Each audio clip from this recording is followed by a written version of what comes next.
So hello everyone. तर भाई कसे आहात सर्व. सो गाईज आज ना माझं होतं एक गरबाचं शूट. सो गरबाच्या शूटसाठी मी एकटा गेलो कारण आज कोणीच नव्हतं माझ्यासोबत. सो मी स्टुडिओला गेलो आधी, त्यानंतर बॅकपॅक केली, त्यानंतर मी निघालो सरळ लोकेशन. इकडे आल्यावर एक प्रॉपर अशी जागा बघून मी केलं शूट स्टार्ट. दिसायला पाहिजे प्रॉपर. हां बस परफेक्ट ओके. नाही ते नाही दिसणार, ते ब्लर होऊन जाईल.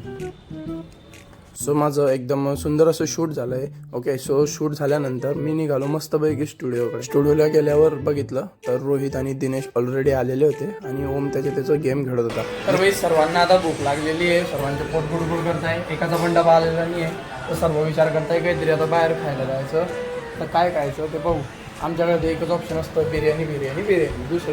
दुसरं काय चना पाव, तेच आवडतं आम्हाला. काय खायचं आज? हां, सबसे मुश्किल सवाल, गाड़ी किसकी लेनी है? हाँ?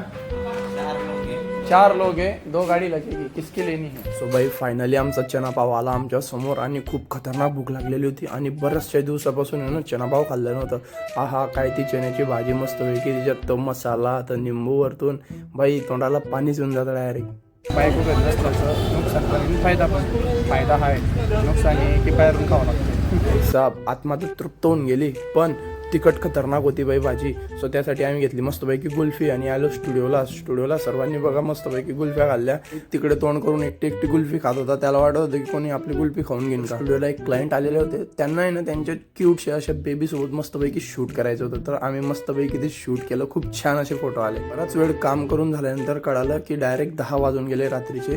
सो आम्हाला आता घरी निघायचं होतं आणि खतरनाक थकलेले होते आम्ही. सो बाई आजचा ब्लॉग होता इथेच एंड. आम्ही पण जातोय घरी. तुम्हाला ब्लॉग आवडला असेल लाईक करा, शेअर करा,